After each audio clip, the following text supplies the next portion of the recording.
Prefeitura de Fazenda Rio Grande tomou novas medidas para conter o avanço do Covid-19 em nossa cidade.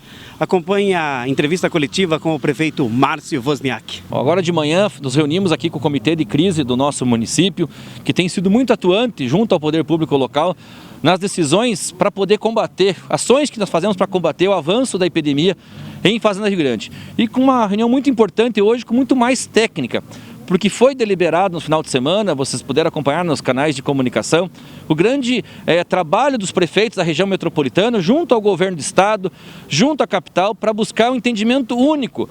Tentamos agora, após até 90 dias de pandemia, decretos de maneira isoladas que a prática não surtiram muito efeito. Nós vimos Fazenda Rio Grande tomando medidas aqui mais duras, onde as pessoas dessa cidade migravam para outras cidades, onde estava permitida a abertura de alguns segmentos que aqui estavam restritos, e assim vice-versa. A migração do vírus acontecia muito na região metropolitana e com a capital do estado. Com as medidas adotadas pelo prefeito Rafael Greca na semana retrasada, com o fechamento de shoppings e algumas restrições do horário de comércio, e nós, prefeitos, já conversando há muito tempo com o governador, se reunindo na questão de um fórum metropolitano para tomar decisões em conjuntos, chegamos também amparados por números da ciência médica, onde disseram que as vagas de UTI disponíveis para a região metropolitana ultrapassaram 70% de ocupação dos leitos. A preocupação de termos um decreto único foi muito importante, e com o apoio do governador, que na sexta-feira redigiu 2 decretos, um estadual e um metropolitano, nos reunimos nesse sábado aí por mais de 4 horas e 20 minutos de videoconferência com os prefeitos, e chegamos a um decreto-mãe, um decreto metropolitano que está servindo de base para que hoje, segunda-feira, as prefeituras da região metropolitana de Curitiba possam, em cima desse decreto, regrar as suas normas para os próximos 14 dias. Márcio, dentre as atualizações do decreto, houve o lockdown no domingo. O pessoal se pergunta por que só no domingo. Veja, Amanda, as medidas que nós estamos tomando nesse decreto aqui, que está a público já, elas são uma prévia do pior. Poderíamos ter tomado decisões mais duras, mas entendemos que nosso governador conseguiu arrumar mais vagas de UTI para nosso povo, conseguimos ter mais esse fôlego de uns dias para poder, nesse novo regramento agora, com horário reduzido do comércio, abrindo 10 da manhã, fechando às 18 horas, alguns segmentos essenciais vão abrir no sábado, e no domingo, aqui na metropolitana, nas próximas 2 semanas, praticamente fecha tudo, mercado, açougue, fica aberto apenas as farmácias, panificadoras de rua e os postos de combustível, não as lojas de conveniência, postos de combustível. E alguns restaurantes que vendem, claro, comida para as pessoas que têm que ser atendidos, por causa até dos serviços essenciais que têm que ser mantidos, os guardas, os médicos, os profissionais. Mas o domingo praticamente já é uma prévia de um lockdown, que a gente não quer que aconteça. Então é fundamental que durante essa semana as ações implantadas pelos municípios da região metropolitana, em consonância com a capital do estado, surtam efeito para que nós possamos diminuir o número de contaminados pelo Covid-19, pelo coronavírus, e possamos ter mais vagas de leitos de UTI lá na frente. É um respeito muito grande aos profissionais de saúde, um apoio muito forte agora do município com essa legislação, às equipes de segurança, porque se nós vamos fechar o comércio às 18 horas e alguns outros segmentos às 21 horas da noite, temos a lei seca que começa a valer em todo o estado a partir das 22 horas, a ideia é que à noite, após 22 horas, todo o comércio fechado, e no domingo também, seja assim um sinal para as pessoas entenderem que é sério esse momento, não é para as pessoas estarem abusando, porque está começando a falecer muita gente nas cidades e gente conhecida. E a gente não quer que essas pessoas se tornem cada vez mais conhecidas nossas. Então vamos cuidar para que não perdamos mais gente para essa doença horrível que é o Covid-19. Prefeito, qual que foi a escolha de academias abertas e igreja fechada? Curitiba restringiu academias, até muito bem explicada pela secretária de saúde, pela dificuldade do controle. Lá são mais de 800 academias registradas em Curitiba e mais algumas clandestinas que não têm documentação. Então, por não poder fazer esse controle minucioso, ela resolveu fechar.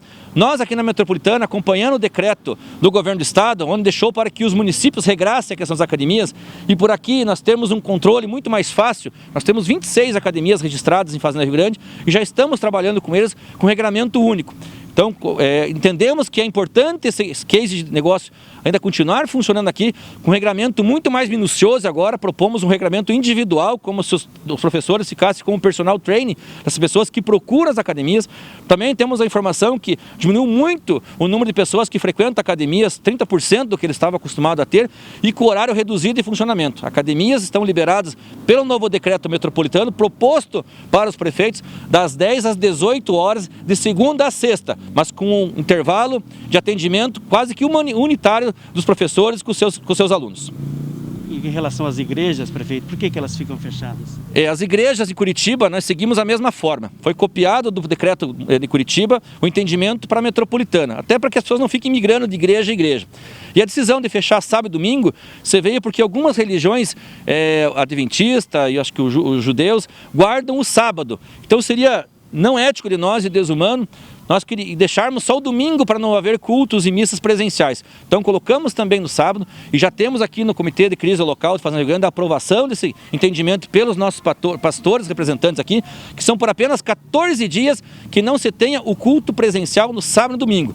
Porém, de segunda a sexta, dentro das normas da CESA lá, que limita 30% de ocupação, é permitido, mas com todo o cuidado e o isolamento social. Mas ficou garantido a abertura das igrejas, nenhum momento foi falado em fechar a igreja, pelo contrário, as igrejas têm que fazer o seu papel social fundamental agora, que é cuidar das pessoas que estão com problema de perca do emprego, que estão abaladas psicologicamente ou que perderam um amigo, um ente querido, que estão com dificuldades. Esse papel humanitário que é fundamental da igreja, ajudar o poder público e não motivar nos próximos 14 dias que nos finais de semana, onde vamos ter mercado fechado, onde vão ter o comércio fechado, as pessoas a irem para a igreja, que elas assistam em casa através dos cultos online, das suas orações, enfim, são 14 dias, apenas 2 finais de semana, importante dessa medida, para que nós possamos ter o resultado final, que der um efeito positivo para a gente poder ter diminuído o avanço da epidemia em nossa região. E em relação ao horário de atendimento dos comércios locais, Márcio, qual foi a determinação e a escolha? Curitiba tem um regramento para o comércio geral das 10 às 16 horas. Nós, na Metropolitana, resolvemos colocar até às 18, até para motivar os trabalhadores da nossa cidade que trabalham no comércio de Curitiba a voltarem rapidamente para a nossa cidade, porque conseguem comprar aqui até às 18 horas.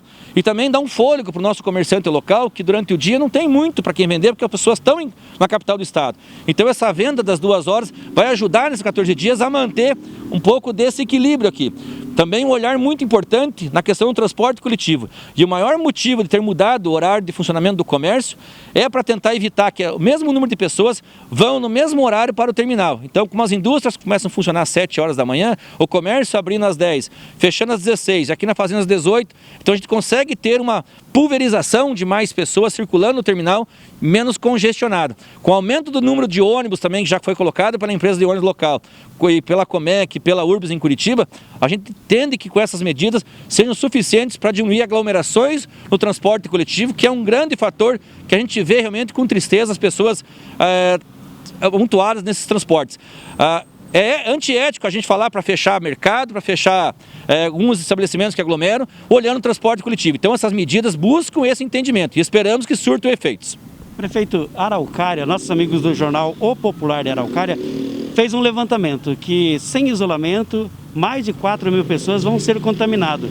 Fazenda Rio Grande tem essa perspectiva de quantas pessoas poderão se contaminar nos próximos dias, se não houver aí essas regras? Veja, Pedro, são dados médicos que têm nos alertado o tempo todo. Assim como a Araucária cresceu o número de contaminados, Fazenda Rio Grande, Colombo, toda a nossa região aqui do Paraná. A vinda do frio, as pessoas tiveram um relaxamento, sim, e isso virou comum em todas as cidades. Eu creio que esses índices da Araucária não são diferentes para a Fazenda Rio Grande. Então esse cuidado que nós estamos colocando agora, e o município de Araucária também faz parte da região da Somec, e colocando essas normas também naquele município, buscam e nos dizem que temos sim um norte, um passo importante a ser dado nos próximos dias para diminuir a aglomeração de pessoas, para evitar essas contaminações. Se isso não surtir efeito, aí algo muito mais grave pode acontecer daqui a 14 dias. Márcio, em relação à Guarda Municipal, Polícia Militar e Polícia Civil, quais foram as determinações? Fiscalização. O próprio decreto do Estado orienta os prefeitos a tomarem decisões locais com relação à punição. Aqui no decreto de Fazenda Rio Grande está colocado ali em evidência, desde a suspensão do alvará de funcionamento daquele estabelecimento durante o tempo da pandemia, ou também as sanções previstas pelo Código de Postura do município, e torna todos os agentes públicos nomeados ali dos setores ambientais, urbanísticos, da vigilância sanitária, nossa guarda municipal, agentes de trânsito, como fiscais para autuar, ajudar a fiscalizar o descumprimento dessas medidas. Mas o que vale ressaltar aqui, além da fiscalização, é o apoio da sociedade, das pessoas, que realmente entendo que é um momento difícil que estamos vivendo. Os médicos têm clamado sim esse apoio. Temos casos de médicos que já estão com problemas de estar trabalhando também, porque estão incansáveis à frente da linha de frente. Outros estão... nós temos que deixar esses médicos encorajados. São nossos heróis que precisam estar na linha de frente nesse momento, combatendo a pandemia. E agora recebe o reforço desses decretos com as nossas guardas municipais, polícia militar, com toda a sociedade, para fiscalizar e cuidar. 14 dias é o que nós estamos pedindo para nós vermos no final se deu resultado ou não. Espero que sim, porque se não der resultado, sabe Deus lá o que temos que fazer mais para frente para poder coibir o avanço dessa doença invisível que começa a ter nome aqui em nossas cidades.